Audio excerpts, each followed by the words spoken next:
So what else is there that we should be looking at? The Woman King, which opens here on Tuesday, on the 4th. A new film from Gina Prince-Bythewood, whose directorial CV includes Love and Basketball, Secret Life of Bees, and the Charlize Theron action movie The Old Guard, which I remember you enjoyed. Yeah. So, historical fiction epic, loosely inspired by real events about the Agoji, the female warriors who protected the West African Kingdom of Dahomey. The film stars Viola Davis, who has become something of an Oscar tip since it premiered at, I think, was it Toronto? Very, very good response, and this kind of is the beginning of award season. So, she plays General Naniska, who is leader of the Agoji, who we meet in West Africa in 1823. We are told the spearhead of an elite force of female soldiers. John Boyega is the king. It's actually, I think it's his best role. Naniska is his trusted advisor and confidant.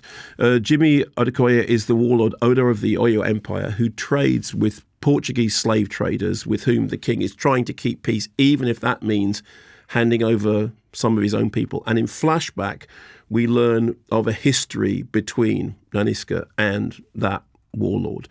Tuzo Mbedu is Nawi, who's a teenage warrior in training. The cast also has Lashana Lynch and Shiratim as Izogi and Imenza, who are comrades of Naniska, both of whom are great. I mean, it's a really, really good ensemble cast. You kind of look at the cast list and you go, yeah, great, great, great, great, great. And then you see them all and they go, great role, great role, great role, great role. But it is absolutely Viola Davis who owns the screen. Here's a clip from The Woman King. When it rains, our ancestors weep for the pain we have felt in the dark hulls of ships bound for distant shores. When the wind blows, our ancestors push us to march into battle against those who enslave us. When it thunders, our ancestors demand we rip the shackles of doubt from our minds and fight with courage. We fight not just for today, but for the future. We are the spear of victory. I mean, wow. Yeah, some fierce faces there. But it is a really fantastic central performance by Viola Davis, who, as you said, you interviewed for Ma Rainey's Black Bottom, in which that was such a physical performance. I think it's every now and then you see a film which really kind of showcases somebody's ability to command the screen. And I think one of the most impressive things about Woman King is that in the middle of this, you've got a great ensemble cast, you've got spectacle, you've got action, really well choreographed action scenes that are, properly kind of exciting and quite brutal. And all this stuff going on. And at the middle of it, you have the figure of Viola Davis just literally drawing all eyes towards her. And there's something really impressive about that. There's something that's like, okay, wow, that's movie star quality, and it's such a physical performance. Whole film looks great. It's shot by Polly Morgan, whose credits include A Quiet Place Part 2, Terence Blanchard's score. It's a fairly mainstream movie in terms of its construction. I mean, it's certainly not sort of challenging the way in which cinema is. It's not like a Peter Strickland movie, for example.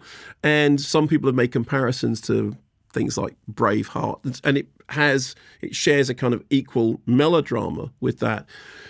But I think it's a real crowd-pleasing movie that perhaps suggests that in the wake of things like Black Panther, the cinematic landscape has properly begun to change.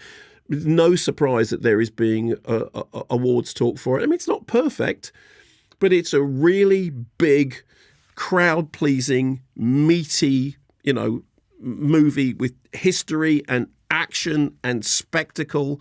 And at the centre of it, Viola Davis just tearing the screen up. And it's not just that the performance is, muscular and all that. It's also, there's pain and anguish, and there's this kind of subplots about, well, I won't give away what the subplots are.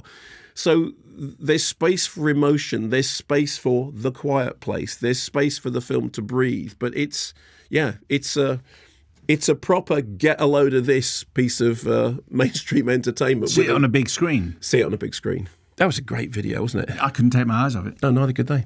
Do you think that they can keep up to date with all things Kermode and Mayo's take by following us on our socials? Because they're all here below. Well, they definitely know it now. That's true.